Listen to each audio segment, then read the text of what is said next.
সত্যি এই ছবিগুলোর ট্রেলার দেখে আমার কাছে ফিল হচ্ছে না আমাদের চলচ্চিত্র ঠিক পথের দিকে মনে এগোচ্ছে। মাস পিপল কি চায়? আমার কথা হলো আমি কি চাই সেটা বড় কথা না। আমার দর্শক কি চায় সেদিকে আমাদের ফোকাস রাখা উচিত যারা ছবি বানায়। আমার কাছে মনে হয় মাঝে মধ্যে আমরা আমাদের নিজেদের পছন্দের মতন ছবি বানাই যে আমার কাছে ভালো লেগেছে। কিন্তু এটা দর্শকের কাছে যে ভাল লাগে না। আমি আমার বন্ধুর পছন্দ বা আমার কো-আর্টিস্টের পছন্দ অনুযায়ী আমরা গল্প চুজ করি। এটা মনে হয় আরেকটু ভাবা উচিত আমাদের। আমাদের যাদের জন্য ছবি, মাস পিপল বাংলাদেশের ১৮ কোটি মানুষ যারা ছবি দেখে, তাদের কথা মাথায় রেখে ছবি বানানো উচিত। নিজের কথা ভেবে নিজের পছন্দ মতো আমার মনে হয় না এই ছবি বানালে সেটা হয়তো ২-১ জন প্রশংসা করবে, আপনার কলিগরা খুব প্রশংসা করবে, খুব বাহাবা দিবে। হয়তো আপনি বাংলাদেশের আশেপাশে কোনো দেশে গিয়ে কোনো একটা ফুটলা নিয়ে আসতে পারেন। কিন্তু মাস পিপল আপনি যদি গ্রহণযোগ্যতা না পায়, মাস পিপল যদি আপনার ছবি না দেখে, ছবির হলের বাইরে যদি হাউসফুল বোর্ডটা না থাকে, যে অ্যাওয়ার্ডটা সবচেয়ে বড় অ্যাওয়ার্ড হাউসফুল বোর্ড লেখা যেটা, এটা যদি না থাকে, তাহলে আপনি যেই হন না কেন, আমার মনে হয় না যে আপনি একজন সাকসেসফুল ডিরেক্টর বা আপনি একজন সাকসেসফুল শিল্পী হবে। কোথায় দূরে সরে গেলাম? সবসময় মানুষ তো এক জায়গায় থাকবে না, সবসময় মানুষ একই কাজ করবে নাকি? তাই না? নতুন যারা আসছে তাদেরকে জায়গা ছেড়ে দিতে হবে, তারা কাজ করবে। এখন যারা ভালো কাজ করছে তাদেরও একসময় চলে যেতে হবে, আবার নতুন জেনারেশন আসবে।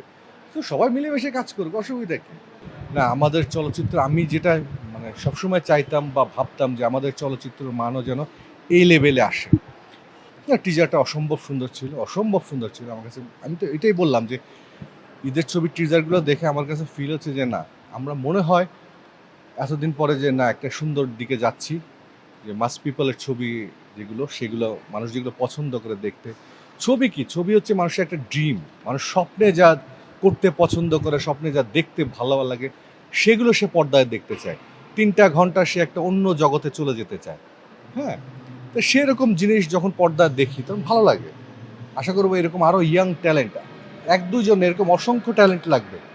এই ট্যালেন্টগুলো যখন স্ক্রিনে তাদের মেধা দেখাবে তখনই না বাংলা চলচ্চিত্র তার আগের অবস্থানে বা একটা আরও বেটার অবস্থানে যাবে আমি মনে করি। না, হবে না তা না। হয়তো অনেকে অনেক রকম পরীক্ষামূলকভাবে বিভিন্ন অ্যাঙ্গেলের ছবি বানাচ্ছে, চেষ্টা করতেছে দর্শকের রুচি চেঞ্জ করবার জন্য বা দর্শকের নার বোঝার জন্য। আবার আসবে তো হয়তো ২ বছর ৩ বছর পর সেই গল্পগুলো হয়তো আরো মডার্ন আকারে আসবে। সেই সংলাপগুলো হয়তো চেঞ্জ হয়ে থিম ঠিক থাকবে। আসবে। হাসি পায় মাঝে মধ্যে যে কি অভিনয় করলাম, আরো ভালো করা উচিত ছিল। অসংখ্য কিছু বাকি আছে। শিল্প সাহিত্য এমন একটি জায়গা যেখানে আপনি যত বেশি নিজেকে উজাড় করে দেবেন তত বেশি আপনি পাবেন। এর দেবার কোনো শেষ নেই। আপনি আপনার দেয়া শেষ করে দেবেন, ও ওর দেয়া শেষ করে দেবে। আপনি যত দিবেন তার বেশি রিটার্ন পাবেন আপনি।